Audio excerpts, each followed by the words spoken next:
ideal way of meeting a new man? Used to have to break that layer and that limit Yes. with sex. I'm always divided between love and desire. You believe in the power of pleasure. Pleasure has been my medicine for healing myself. Welcome to the Adam Riley podcast. Do you love men?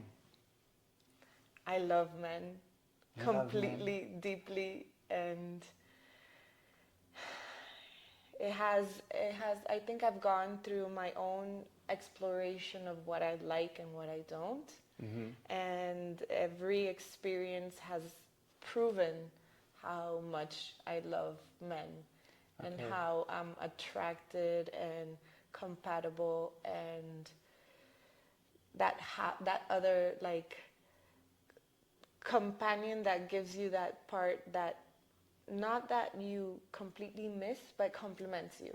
That's what I love about men. It complements my energy, it complements my way of thinking, my way of feeling. So I know I love men.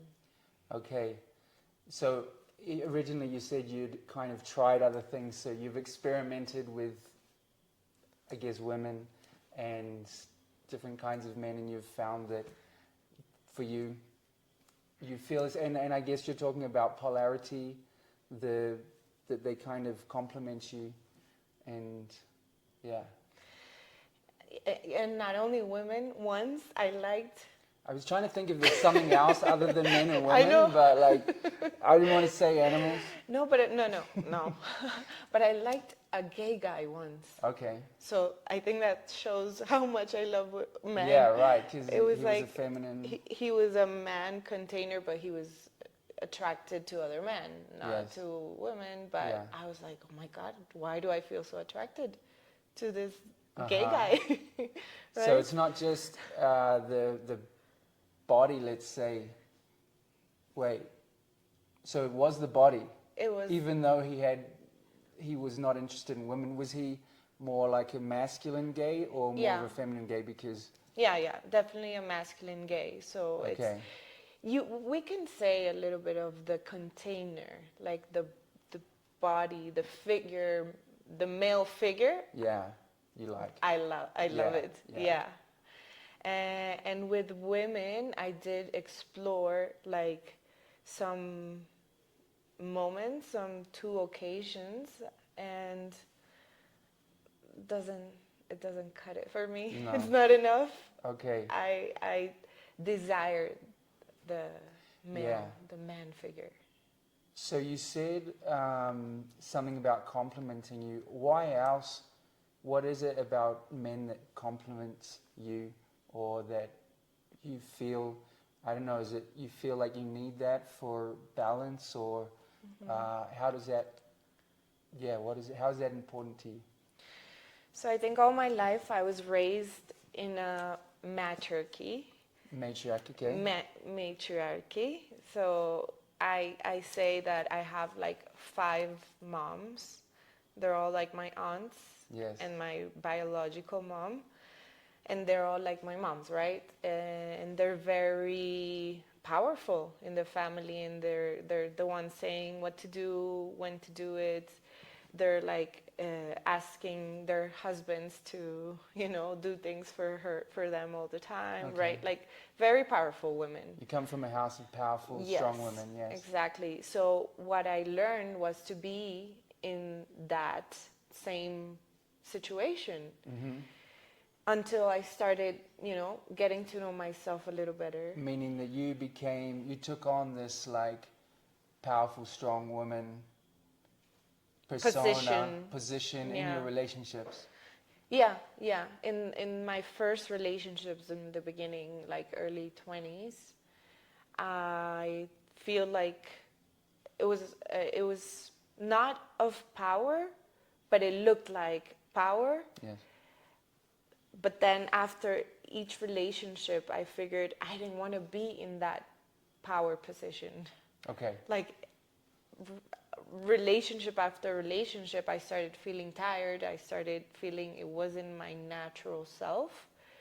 And also seeing how these women in my family were suffering, I was like, maybe that's not the way. So I started like investigating on myself and like getting to know different topics from different perspectives on what's the role on women and men here in relationships. Yes. Okay, so you saw in yourself that you were suffering from the way that you were showing up in relationships. Yeah. And you could see that these women who were your role models were also suffering. Yeah. Yeah.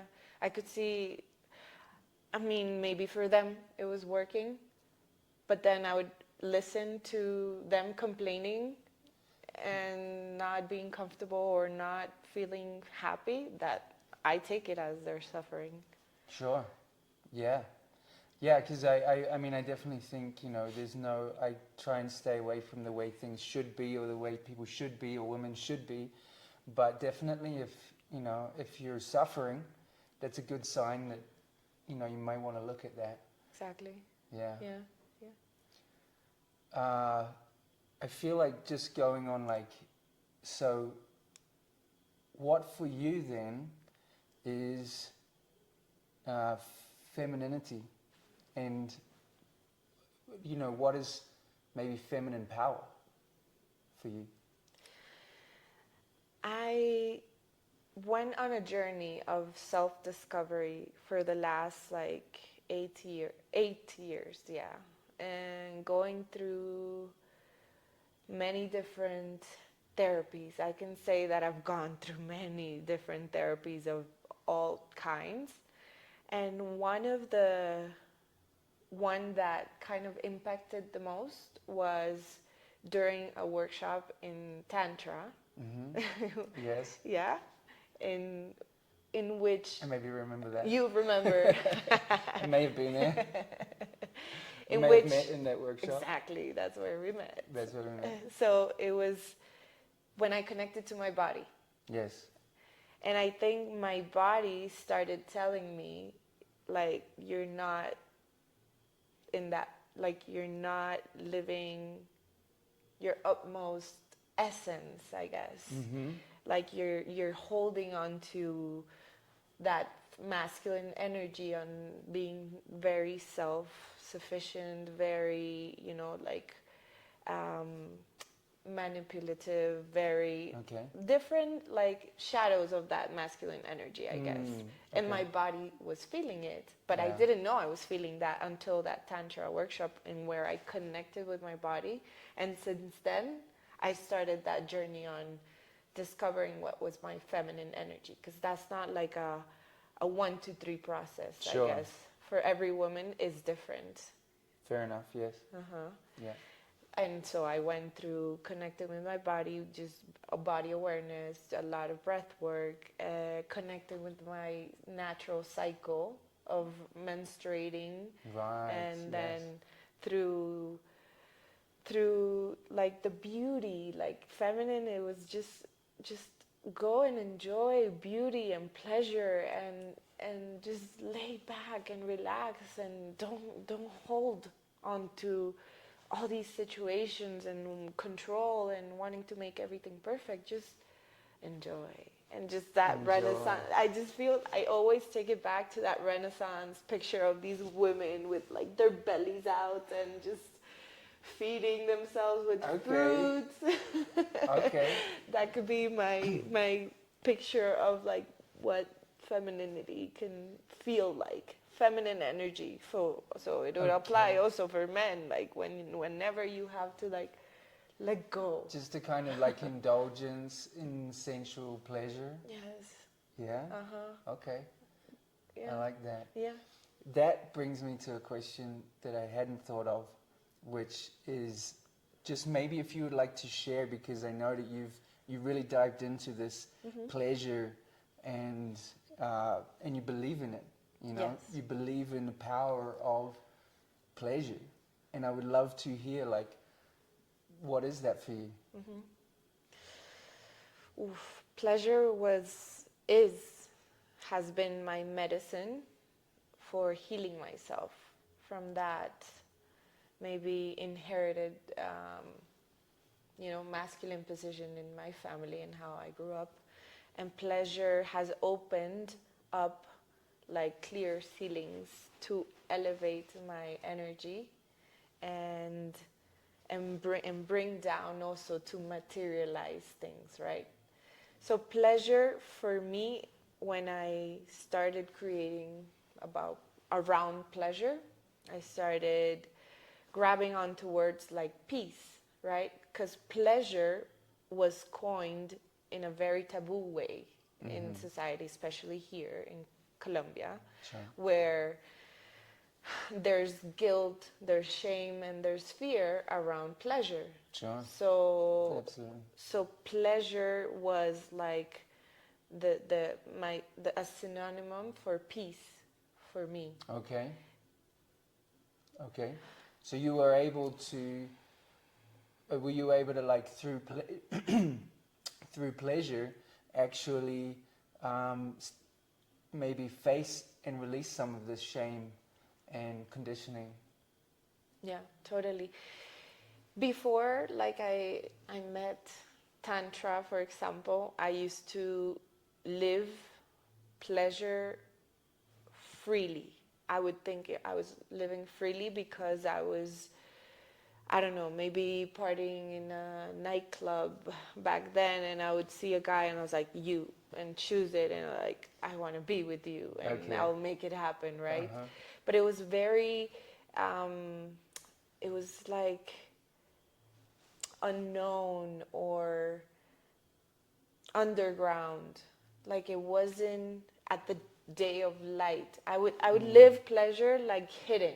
Okay. So it was still, I know there was still some shame, but inside of me, I was living it like, oh, my crazy life, and very freely, or enjoying my sexuality however I wanted.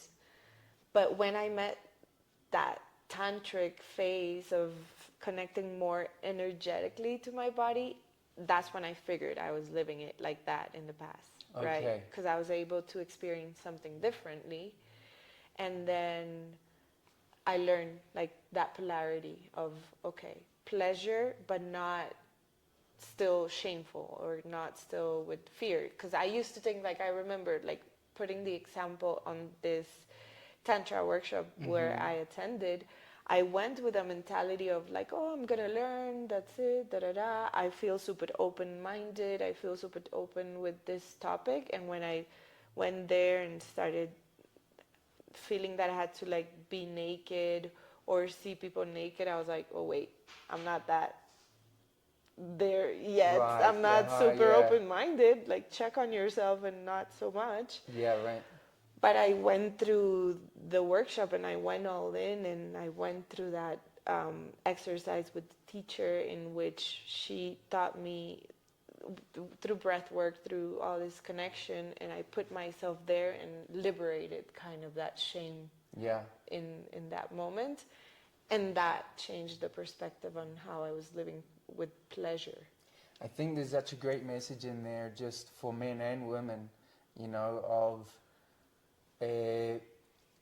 accepting the desires that we have, and that actually through pleasure we can heal, Yes. And for men and women, I think there's a great message in that. Okay, let me ask another question. What's the number one thing you wish men knew about you, either it could be within dating or sexuality, without you telling them? Without me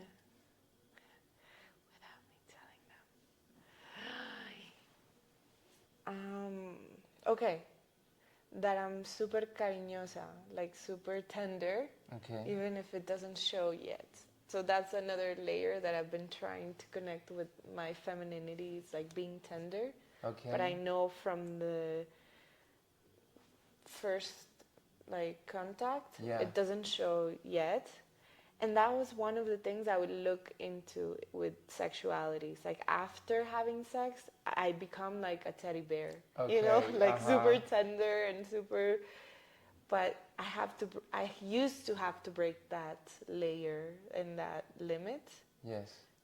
With sex. With sex, okay. Yeah, but then I said, like, I could do this consciously and be tender and show myself vulnerable, and that tenderness, because I love like touching and right. And so what's the difference to you between tenderness and touching? You say you love to touch and being touched and be touched. Yeah. But when you're first connecting with a guy, he might think that you're not.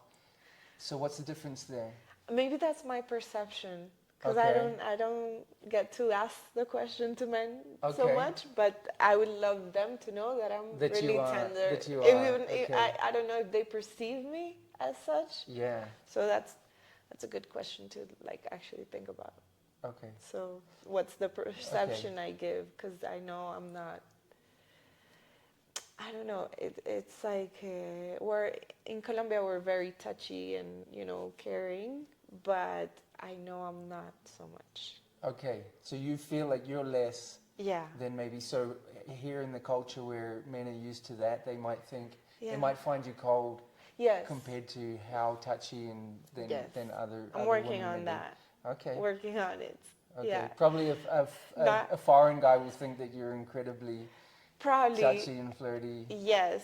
Yeah. But not a Colombian. Not a Colombian. Yeah. Okay. And I don't want to have to sleep with them so they figure it out. Yeah, right. In the first place. Fair enough. It's a lot of work. Yeah. Okay. Let me ask you, how do you like to, what's your ideal way of meeting a new man or a new partner? Oh, that's a good question. And for me, okay, you were talking earlier about desire. I have like a really clear philosophy of life on how I'm always divided between love and desire. Okay. I guess all humans are. So yeah. We love things, but we desire other things, or we desire a lot, but we love something. Yeah, so you mean is this related to loving one guy but desiring another? Maybe, yes. Yeah. Or what your heart wants, but maybe your sexuality wants something else, just generally that. Yeah. Yeah. Yeah, so I feel I've gone through different stages in which I desired something. I desired adventure, excitement. I was traveling, so it was like seeing something new. So my desire was being completely stimulated, because desire makes you multiply in life.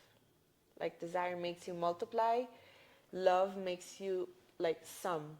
If you would put it in an equation, a mathematical equation, you add with love and you multiply with desire. Okay. Yeah. Okay. So in these stages, I would desire is triggered by something new. So meeting new people, I love meeting new people, and it was hard for me to commit to to one person. To one person, okay. Exactly. Because I would meet a guy, and it would be like, but there might be another one. There might be another one. There might be another one. And that's desire acting on. Yeah. Because it's like you desire and more. Do you feel a fear of missing out by staying with this one on what on you could potentially experience? Yeah. Then this was a phase. It was a phase, yeah. Because then it's like, of course you're never gonna find, I feel like there was someone telling me oh, you're not gonna find the 100% guy, but you can find the 90% in which that 10% that you're missing, you accept it. You're not too disappointed about it, or you can live with it. You can deal with it. Exactly. Yeah. Uh-huh. So I was looking for that, but then I started narrowing, and then connecting more with love, because desire is like showing you different things. There was a moment in my life that I created that sexual passport, and it was guys from Brazil and guys from Europe and guys from US and Latin men and Egyptian men, and so it was like that discovery of desire. Hold on, you were putting a stamp for each country of men you slept with? Yes. I didn't know that. I thought the passport was like different things you could try with different people. Yes, that's the one I created, but like initially my idea came from that. My own personal experience traveling. I was like, I've traveled the world and got to know the world through cultural experiences with men. That's interesting to hear that from a woman, because I've heard that from men, talking about their flags they've got, like, but it's the first time I've heard it from a woman. Well, I think I was raised in a very masculine energy, so I think that was what got me the impulse, but I'm not like that anymore. I'm completely different now, but I know during those years I was living it from that standpoint, and I was able to learn a lot of things because it opened up pleasure. And I know it's like references for other friends and other girlfriends that are like, oh no, I'm not gonna do that, and I'm like, come on, it's fine, let's do it. Yeah, right. Well, that's really interesting right there, because one thing is, that was a phase in your life. You're not that way anymore, but do you like regret that or have shame around it, or like how do you feel towards it? So when I connected back with certain group of friends from long time, some of them there's a saying here of like, create the fame and go back to sleep, because you don't need to continue telling people what you're doing. You already have fame around that, like you're known for that, so don't worry. Okay. So when I went back to this group, they would make these comments that I was like living my sexuality really freely with other men and everywhere and whatever. And I was feeling bad about it. I'm like, why are these people criticizing me for this? What did I do something wrong? But then I was like, no, fuck it. Yeah. Sorry. Good. I don't know if we could say that, but yeah, well, you did. You can edit it. Like, fuck it. I've lived so many nice experiences.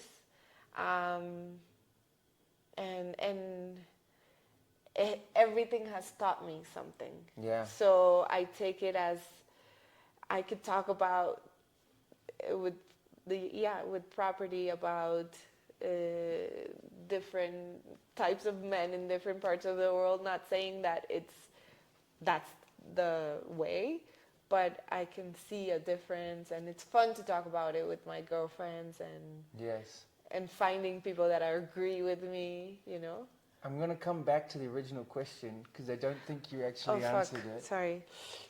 How do you prefer to meet a new man now? How do I... Okay. Like, what situation, like a situation, what way would you love to meet a man? So I know how I don't want to meet a man. Okay, that's also... So I will start with that, because I don't know how I want to meet a man. Like, it's a world full of possibilities, but I know I don't want to meet them through an app. Okay, fair enough. The thing is that, like, right now,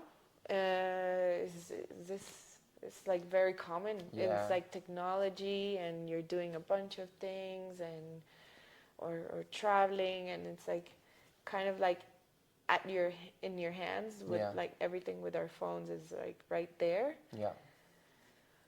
But I wish I didn't have to meet a man through an app. Yeah, totally. I think I'm a hopeless romantic too. I wish I could just be like in an airport or like in a car crash. Yeah. I don't know. Something. In a car crash. Something random. Something just Okay. like, or introduced by a friend. Like, oh, I know this person, and so some kind of serendipitous, like life bringing it together kind of situation. Yes. What about this? Like, if a man likes you or finds you attractive, like if you're in a public situation, should he come and talk to you? Please. Yes? Please come and talk to me. Yeah? Yes, I would. I've wished that so many times in my life. Okay. When I go out alone in restaurants and places, I just shortly flirt with an eyesight with a guy, but then don't do anything. Okay. Just continue what I'm doing. So here's an interesting point. If you haven't given him that signal with your eyes, should he come and talk to you, or should he wait for that signal? No, also come and talk to me. Just come. I might be distracted. Yeah. And be surprised. Yeah. Well, there's two things in there. That's great. You know, one is like that. Yeah, you would love for a man to come and say hello. You know. Yes. But the other one is that you give signals. Yes. You know, this is interesting for men to know. Yeah. That probably if you looked at them, and then there may be some interest there, right? Yeah. Before I would go for it. I would talk. You would go and talk to them. Yeah, but not anymore. And literally, like naturally, not anymore. It's not like I'm preventing myself from it. It's different. Yeah. I've shifted. I don't know. You want the man to take that. Yeah.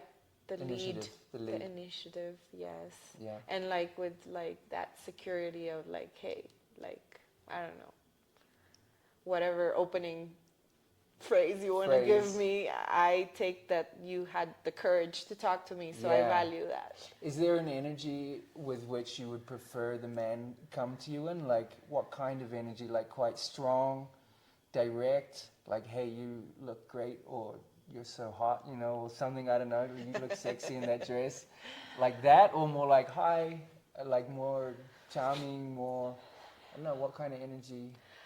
I think like more charming, more like hi, and once I accept talking to the person, yes, you can flirt with me by saying how pretty and how hot I look. Yeah, okay. So not from the beginning. Not from the beginning, more like calibrated to see if you are like give a positive response. Yeah, but at least that you're interested, like you're showing interest. Sometimes you just develop like a full friendship and you never know you were liked. Okay, so yeah, right. So show up and say hi in a charming way, but let you know that why he's there. Yeah, like, hey, I'm interested. Like, let you know. Yeah. Yeah, so you know it's not like a friendship. Yeah, well, it happened to me that once a guy approached and normal, like, exchange phones, but then it was too much, too intense. So what's too intense? Well, on just the first conversation, he was like, so you, like, we had very, like, talking, we found out we had many things in common. Yes. Just, we lived here, da-da-da-da. But at some point he was like, oh, you were there? Did you visit this? This place has a mountains with, like, beautiful whatever. I think that's the place we're going to get married. And I was like, okay. Too much. And we'll have kids and I was like, I know, but I don't know if it was my Could he have been fear. joking badly? No. Or he was like serious? No. I thought he was joking. I was like, okay, he's joking. It's like, he was trying to make me laugh. I laughed. But then he went back home normally. Next day he calls me, invite me to go out. And I couldn't. I was working until like a week after I was able to like find time to meet him again. And he was in the same mood. Just doing the same. Yeah, and Okay. I started getting afraid. I was like, this is not normal. Right. And then whatever I talked to him, he would find a way to like say something to me. Too much. Too much. Yeah. Okay. I would put a picture on Instagram and he would like hit on it right away. Right. I would say, oh, I didn't work out this morning, and he would say whatever, like many everything. So I couldn't have a normal conversation with him. Right. Until I said, you know what? Yeah. Let's stop. Yeah. Like, I need to stop this, And he got mad and he blocked me, and he just like, you know what? Okay. So don't do that. It's like, listen to my boundaries. Like, I said, let's stop. Like let's keep it more chill. Let's go out. Let's meet. I'm interested in you, yes, but not so fast. Like, no, we're not going to run off and get married and have kids in the mountains. Let's go in another pace, another rhythm. Yeah. So if a man doesn't hold that space and understands you, then it's like goodbye. Yeah. He was uncalibrated. Uncalibrated. Okay. No? Yeah. He wasn't calibrated to you. He was like doing things that were like off, out of sync with where you were at. Exactly. Yeah. Yeah.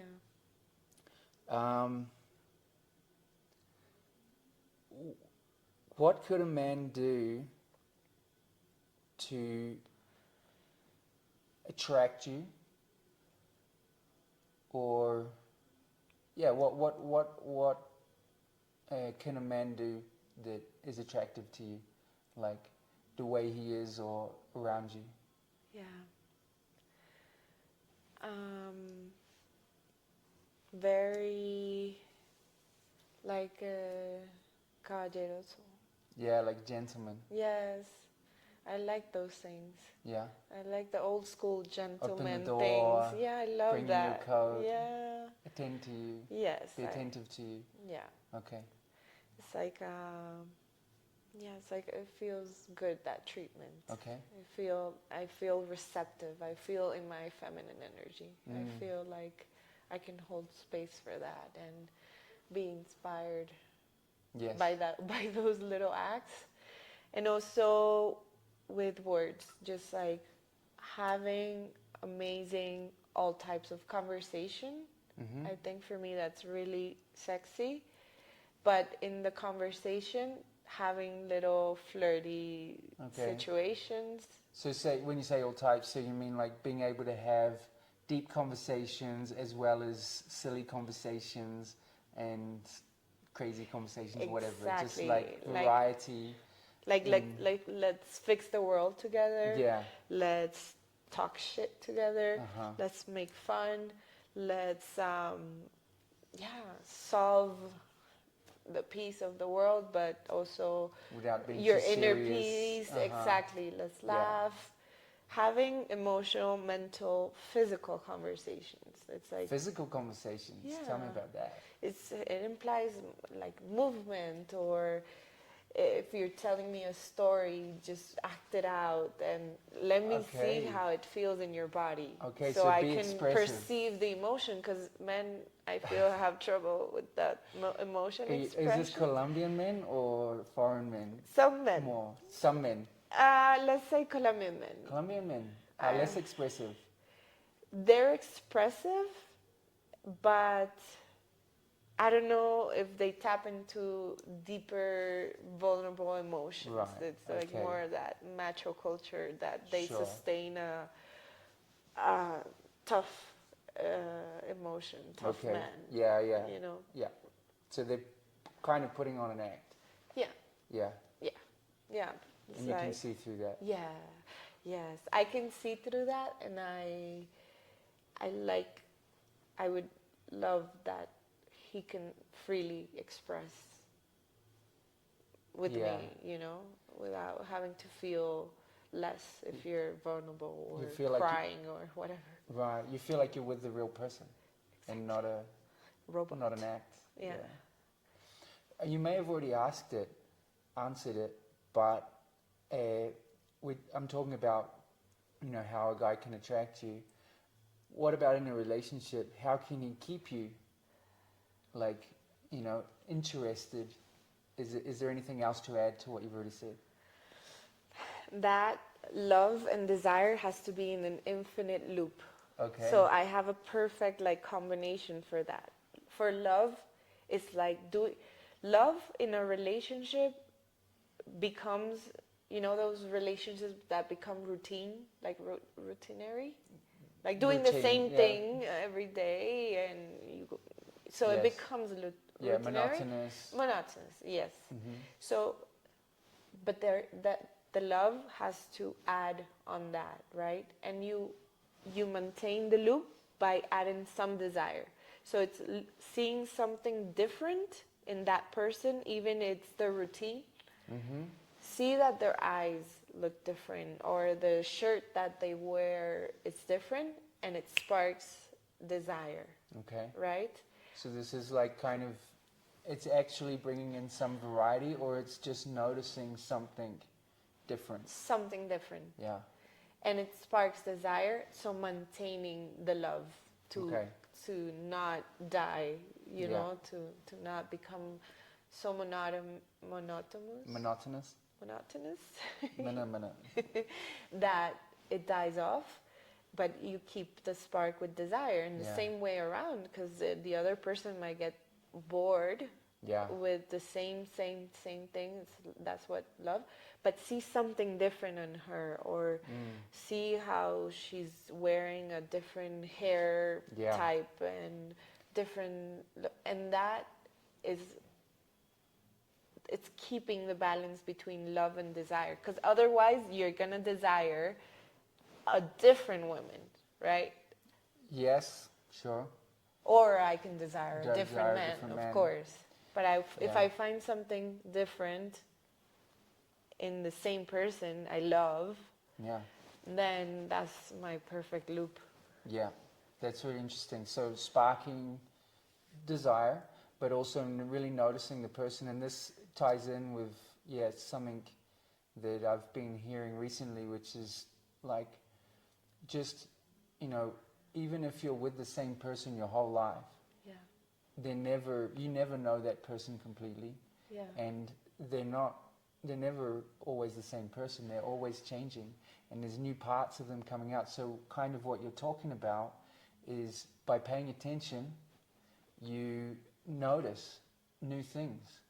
Mm-hmm. New things are happening in that person that's you're with, and by paying attention and noticing, you can spark new interest.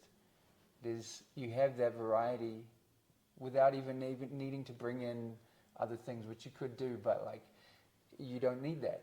Exactly. Yeah. Yeah. And your own, we've talked about how our relationships are mirrors. It's your own self-discovery through finding something new in the other person. Because at the end is your mirror. Sure. So seeing how that person, during for a long life relationship until death do us apart, you peel off that onion of different things of your life in different moments. Like you don't get to know a person. Like you don't get to a cliff and that's it. You continue the journey with that person. And in the meantime that you're discovering that from that person, you can go back to yourself and see what you can discover about yourself through that. Right? Yeah, it's a constant reflection. It's a constant reflection. Beautiful. All right. Next question I would like to ask you. Do you like to be seduced? Oh, yes. I love being seduced. I like being more seduced than I seduce. Than you seduce. Yeah. It sounds like in the past you were very seductive. Yes. Definitely, I don't want to hold that role again. You want the man to take the lead. Yeah. Yes. What is the dance of seduction for you? Oh, what is the dance of seduction? I've always felt like seduced by the smell of a guy. Okay. What it smells like, not literally what's the cologne or perfume that he's using, but what's his scent. His scent. Okay. Like what's he's made of? What's his essence? Okay. Like is it like a deep down, blue person, or is like flying, or is he fire? Like what does he smell like? I'm seduced by the smell, because through the smell it's connected to my intuition, right? That's like literally right there, to figure it out just through the smell. Interesting. And I've heard many women, I now remember like women that say they ended up the relationship because the guy smelled bad, but it could be literally. Yeah, I hear what you're saying. You get something from it's the scent. Yes. It's like that you're picking up on their hormones, on things that you don't even. Yeah. Yes. Like. Yeah. Okay. And then after the smell is like the words, like just give me some loving here, like some I want to hear. In the ear. Yes. Okay. Yeah, just tell me beautiful things, or tell me what you want to do to me, or tell me what you want to do with me. Okay. Okay. So meeting a man, you're connecting into your intuition. See. Quickly, and picking up on more subtle things than he can even control. Yes. So it's more like pre-selection in a way, So it's if you have that that desire in you, it's triggered by the scent, then you're open to the seduction. Let's say if he's interested in you and him approaching you and starting to talk to you, and the next thing for you in the seduction, is to hear his voice and the way he talks to you. Yes. Just like a little bit of practical, what kind of things do you like to hear? I like to hear how like the opinion, if I'm trying a dress or something, like, oh, you look beautiful on that dress. Okay. Or hear like how my eyes are shining by looking at him, or I don't know, it's just cute. So like observations that are like real for him. Yes, that they feel real for sure, not just cliche words of like, oh, roses are red, and I don't know, those things. Yeah. Actually, something from the heart. You can feel he's affected. Yeah. Maybe. Yeah. Yeah. Okay. Dirty things too. Dirty things. I mean, it's the moment, right? Yeah. And beautiful words, and like sexual desire, fire, ignition. Like, I want to do this to you. Yeah. Okay. Well, this is probably not in the beginning, but towards maybe you're getting more intimate. Yeah. Of course. Yeah. Yeah. It's not like, hey, you like my smell. No, yeah. Like in the whole relationship, of course, like the initial smell at the beginning, of course, is masqueraded by cologne, right? Yeah. But then you start peeling off the layers, and probably you smell the real person, and then you're able to come into intimacy with that person, and then you're able to open that dirty part of it. Like, it's a process. You want to basically hear his desire. Yeah. And what he wants to do. That turns you on. Oh, yeah. Yeah. Yes. Okay. Yeah, it definitely, for me, that desire starts in my mind. In your mind. In my imagination, in my, Yeah.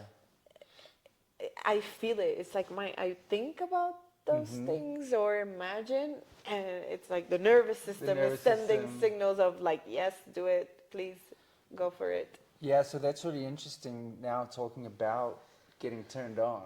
Okay. And basically you're saying that your the mind is much more of an erotic organ for you than, or it's like the first place where, arousal is ignited. Yeah.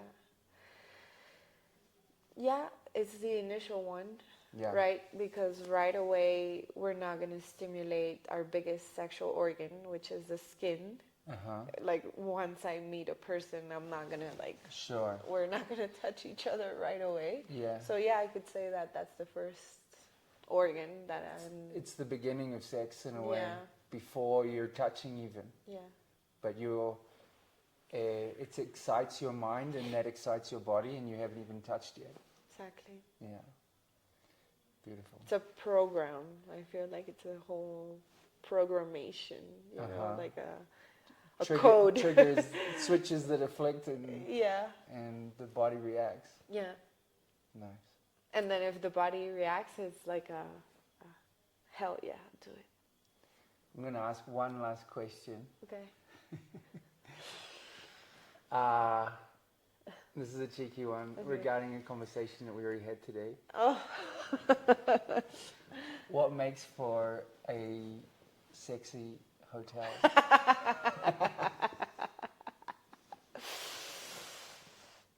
Oh my God.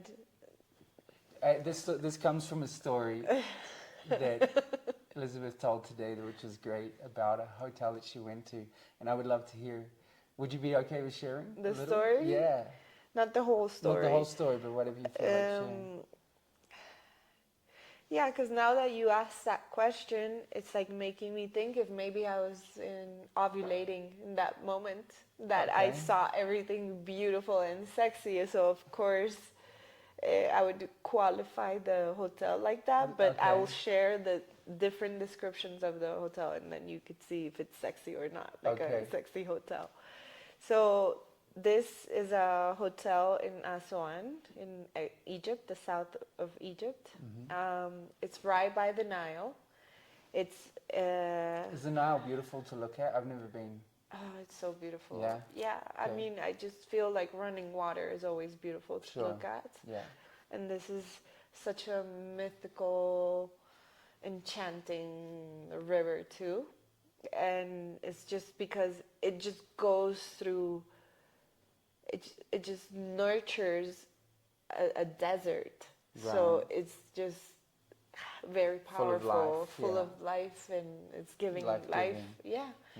So this hotel has like a big garden in the entrance with water, water fountains, and then once you enter the building, it's just full of like arches. So it's for me, round things are sexy. Okay, round things are sexy, like not sharp edges. Exactly. So it's these round arches and a very cozy light, like different colored lamps. And once you cross that pathway of arches, that's like where the reception, like the down in the corner is like a bar with like leather couches, and you know, it's cozy. Yes. You cross to like a balcony where you see the Nile.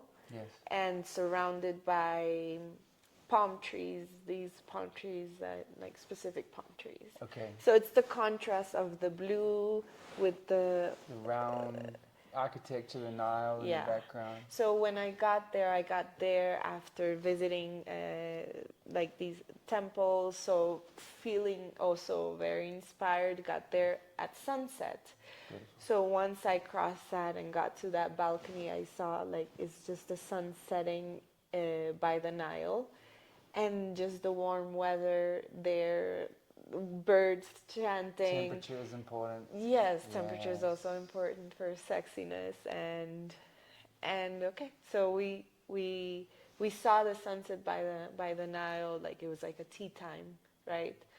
And then we went back for dinner, and the full moon rose, so it's like lightning and everything. It was just this sexy hotel. But in the balcony they were like playing Arabic, like sitar music and very like harmonic music. So it was just a sexy hotel with, of course, the help of the sun and the moon, the and the river. Aligning. But it's well planned, like well built, I guess. Yes. And it had, once you get in the room, it has like this sexy bed with sheets, like, you know, those sheets covering this is really the sides. Yes. Right? Like the curtains. Like the frame of wood and then the curtains. Yeah. That's definitely. And the like all the furniture and things were like sexy curves and curvy, with a bathtub and you know, and the suite was it has rugs. It's like textures, figures, colors, lightning. It all makes it sexy hotel. You know, there's some hotels that just feel cold. Yeah. You know, it might be the lightning. Go there and sleep and.